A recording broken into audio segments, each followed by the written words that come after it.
নমস্কার সকলকে, আমার পেজের আরেকটি নতুন ভিডিওতে আপনাদের সকলকে অনেক অনেক স্বাগত। আমি প্রিয়াঙ্কি চলে এলাম আমার জীবনের আরেকটি নতুন দিনের অভিজ্ঞতার গল্প আপনাদের সাথে ভাগ করে নিতে।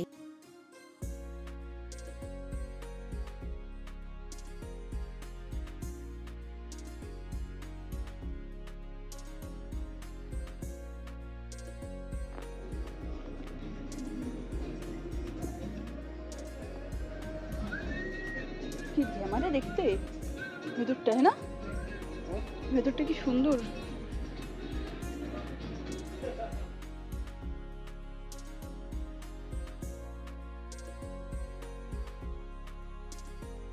আজকে আমি যে ব্লগটি শেয়ার করছি সেটি 19শে আগস্ট 2024-এর ব্লগ। আর আপনারা তো সকলেই জানেন যে আমি আপাতত হাঙ্গেরির সবথেকে বড় এবং বিশেষ দিন উপলক্ষে বুদাপেস্ট শহরে কী কী অনুষ্ঠানের আয়োজন করা হয়েছিল সেগুলির সব রকম অভিজ্ঞতা আপনাদের সাথে ভাগ করে নিচ্ছি। আমার চ্যানেলের আগের 3টি ব্লগও সেই আয়োজন নিয়েই ছিল, তবে প্রত্যেকটি ব্লগে আমি বিভিন্ন রকম আয়োজনগুলিকে তুলে ধরবার চেষ্টা করেছি। তো চলুন আজকেও হাঙ্গেরির সেন্ট স্টিফেন ডে উপলক্ষে আরও নতুন কিছু আয়োজন দেখে নিই।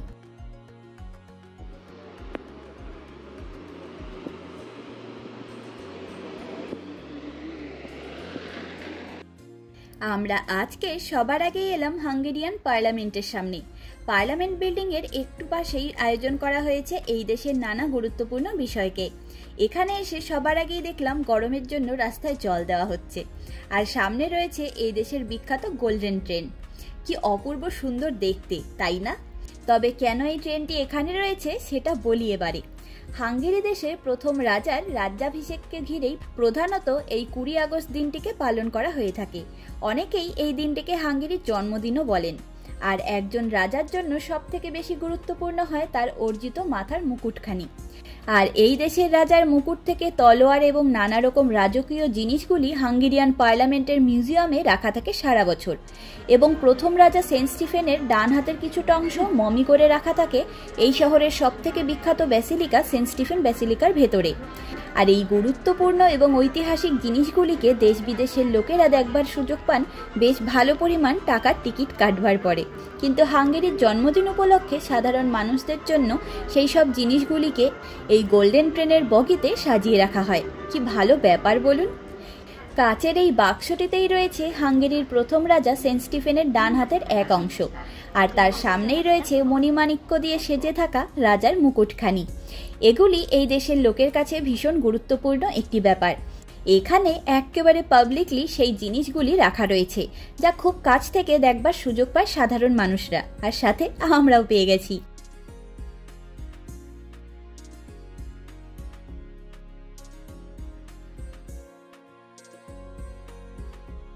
আর এই গোল্ডেন ট্রেনের সামনেই রয়েছে নানা রকম খাবারের স্টল এবং হাঙ্গেরির ইতিহাস সংক্রান্ত নানা বই এবং ছবির দোকান।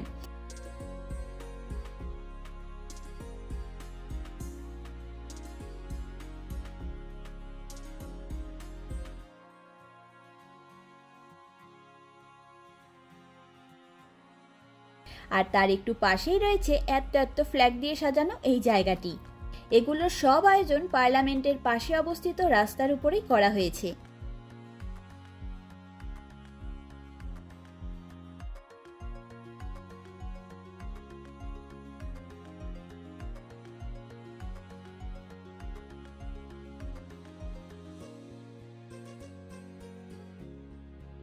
আর ওপরে যে এতগুলো ফ্ল্যাগ দেখতে পাচ্ছেন, এগুলির সব কটা এই হাঙ্গেরি দেশের নানা শহরের ফ্ল্যাগগুলি দিয়ে ডেকোরেশন করা হয়েছে। আর রাস্তার পাশে বড় বড় পোস্টার লাগানো রয়েছে, সেগুলিতে এই দেশের সব শহরের নাম, ফ্ল্যাগ এর ছবি সহ। আর রাস্তার পাশে বড় বড় পোস্টার লাগানো রয়েছে, সেগুলিতে এই দেশের সব শহরের নাম, ফ্ল্যাগের ছবি আর প্রতিটি শহরের নাম সহ কোন শহর কিসের জন্য বিখ্যাত, কিংবা এই দেশের কোন বিখ্যাত ব্যক্তি কোন শহর থেকে বিলং করেন, এসবের সাথে এরকম নানা রকম ইন্টারেস্টিং তথ্যগুলি দিয়ে ভরপুর রয়েছে। আমরা নিজেরা যেই শহরে ঘুরতে গেছি সেই শহরের ছবি এবং ইতিহাসের সাথে নিজেরাও কানেক্ট করতে পারছি। আর শুধু যে হাঙ্গেরির প্রতিটা শহরের আলাদা আলাদা ফ্ল্যাগ রয়েছে তা কিন্তু নয়, এমনকি প্রতিটা শহরের মধ্যে অবস্থিত আলাদা আলাদা ডিস্ট্রিক্টেরও আলাদা আলাদা ফ্ল্যাগ থাকে। এদেশে ডিস্ট্রিক্ট বলতে বেশ কয়েকটা পাড়াকে নিয়ে কিছুটা এরিয়াকে একত্রে বোঝায়।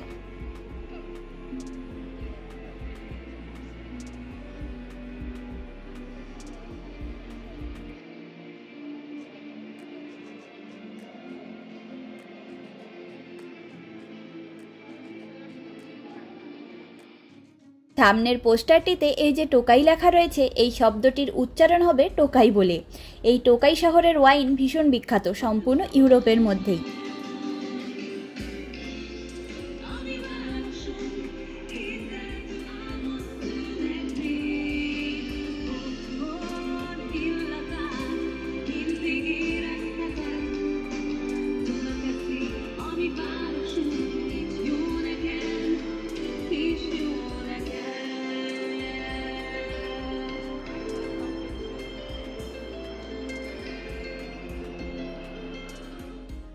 আর এই দেখুন, হাঙ্গেরিয়ান পার্লামেন্টের সামনে অবস্থিত ম্যানহোলের ঢাকনাটির ওপর পার্লামেন্ট বিল্ডিংয়ের ছবি দেওয়া রয়েছে। আর প্রতি বছর এই সময় বুদাপেস্টে পাবলিক ট্রান্সপোর্টের কিছু পরিবর্তন ঘটে। কিছু কিছু ট্রাম লাইন একেবারে বন্ধ করে দেওয়া হয় এবং বাস চলাচলের রুটও বদলে দেওয়া হয়, সবকিছুই সাধারণ মানুষের সুবিধার জন্য। সেই রকমভাবেই পার্লামেন্টের সামনে ট্রামও বন্ধ করে দেওয়া হয়েছে, তাই আমি ট্রাম লাইন দিয়েই হেঁটে চলেছি। আর এখানেই রয়েছে হাঙ্গেরির বিখ্যাত ক্যাফে সামোস। তবে আজকে কফি পেস্ট্রি নয়, এই গরমে একখানা আইসক্রিম খুব জরুরি।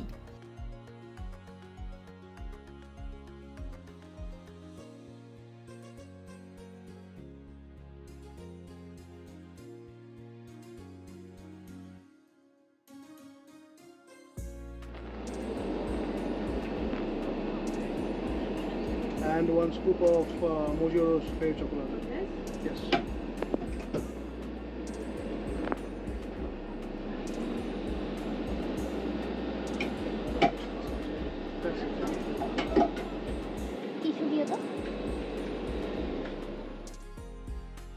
আর একটা জিনিস খেয়াল করেছেন, এই পার্কে অলরেডি কত কমলা রঙের শুকনো পাতা পড়ে রয়েছে। তার মানে এখন গ্রীষ্মের শেষ সময় চলছে, এরপর শুরু হবে ইউরোপের অসাধারণ সুন্দর হেমন্তকাল। দারুণ ভালো লাগে এই সময়টি আমার। আর আমরা পার্লামেন্ট থেকে হাঁটা পথেই সেন্ট স্টিফেন ব্যাসিলিকার দিকে এগোচ্ছি।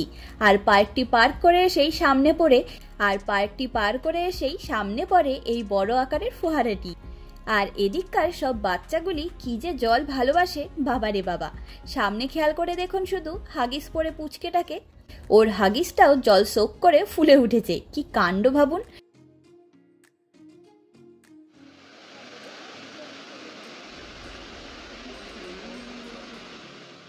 আর আমরা এখন এসে পৌঁছালাম সেন্ট স্টিফেন ব্যাসিলিকার সামনে। এখানে রাত 8টা থেকে 10টা পর্যন্ত লাইভ মিউজিক কনসার্ট হবে, সেটা দেখব বলে। তবে সামারের সময় সব রেস্টুরেন্টগুলিকে কি সুন্দর করে ডেকোরেশন করে রাখে দেখুন, নানা রকম গাছপালা দিয়ে সাজানো হয়েছে, দেখেও মনটা খুশি হয়ে যায়।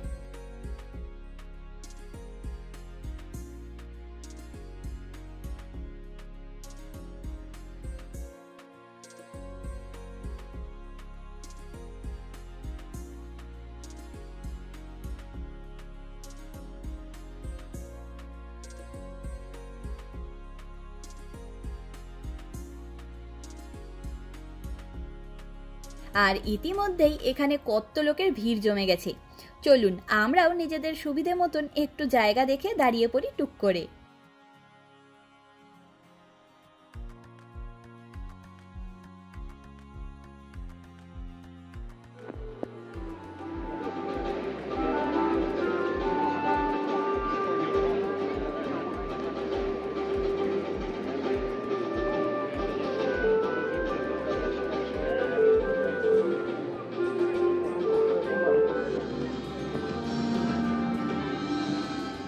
এখন এখানে হাঙ্গেরির বিখ্যাত ব্যান্ড ম্যান্ডোকি সোলমেট ব্যান্ডটির পারফরমেন্স চলছে। আমরা 2023-এও এই ব্যান্ডটির পারফরমেন্স দেখবার সুযোগ পেয়েছিলাম।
হাঙ্গেরিতে ম্যান্ডক বলে একটি স্মল টাউন রয়েছে।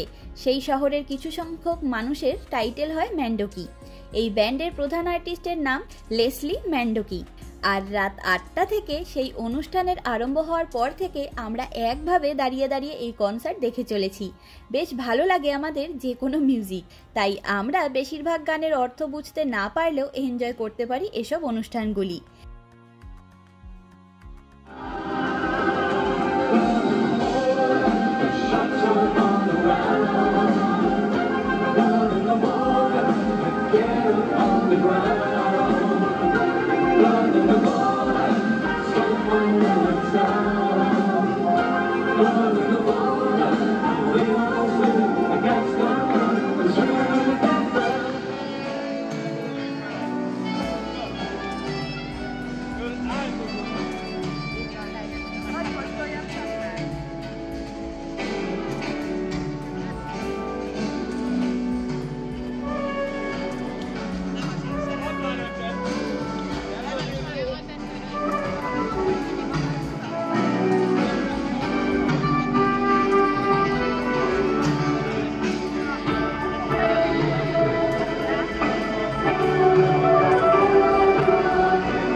আর এখন রাত 10টা বাজতে 10 মিনিট বাকি, তাই আমরা বেরিয়ে মেট্রো স্টেশনে চলে এলাম।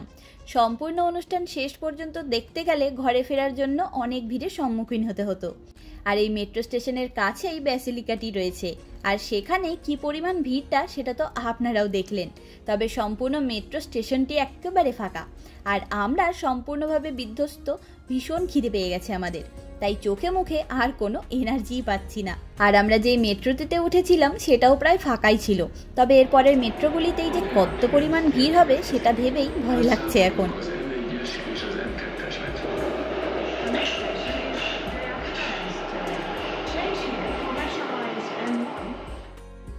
আর ঘরে ফিরে সৌভিকের জন্য সবজি আর ডাল দিয়ে ডালিয়া রান্না বসালাম। আরেকদিকে নিজের জন্য একটু দুধ জাল দিতে বসেছি পাউরুটি দিয়ে খাবো বলে। আর ওই যে সামনে দেখা যাচ্ছে সেন্ট স্টিফেন ব্যাসিলিকা, এখনো সেখানে কত লোকের ভিড়। আমরা তো 15 মিনিটের মধ্যেই নিজেদের ঘরে ঢুকে গেছি, রান্নাও বসিয়ে দিয়েছি। আমরা 2024-এর সেন্ট স্টিফেন ডে হিসেবে শনি রবিবার সহ পরপর 4 দিন ছুটি পেয়েছিলাম। আর সেই উপলক্ষে অনেক অনেক অনুষ্ঠানের মধ্যে আমরা নিজেদের পছন্দের কিছু অনুষ্ঠান এবং অভিজ্ঞতা আপনাদের সাথে ভাগ করে নিলাম। তবে 2023 এবং 2024 এই দুটো বছরে আমরা আজকের গোল্ডেন ট্রেনের আয়োজন দেখবার সুযোগ পেয়েছিলাম, কিন্তু 2025-এর সেন্ট স্টিফেন ডে এর উদযাপনে আমরা এই গোল্ডেন ট্রেনের সম্পূর্ণ আয়োজনটিকেই ভীষণ মিস করেছি, কারণ এই বছর এই আয়োজনটি করা হয়নি। তবে 2024-এর 20 আগস্টের দিনটির নানা উদযাপন কিন্তু এখনো বাকি। সেই সব ভিডিও নিয়ে আমি আসবো পরের ব্লগে। চলুন আজ তবে গল্পের ঝুড়ি গুছিয়ে নিই। দেখা হবে, গল্প হবে নতুন একটি অভিজ্ঞতার গল্প নিয়ে খুব তাড়াতাড়ি। আজকের ভিডিওটি এখানেই শেষ করছি। সকলে ভালো থাকবেন, সুস্থ থাকবেন, আনন্দে থাকবেন। নমস্কার।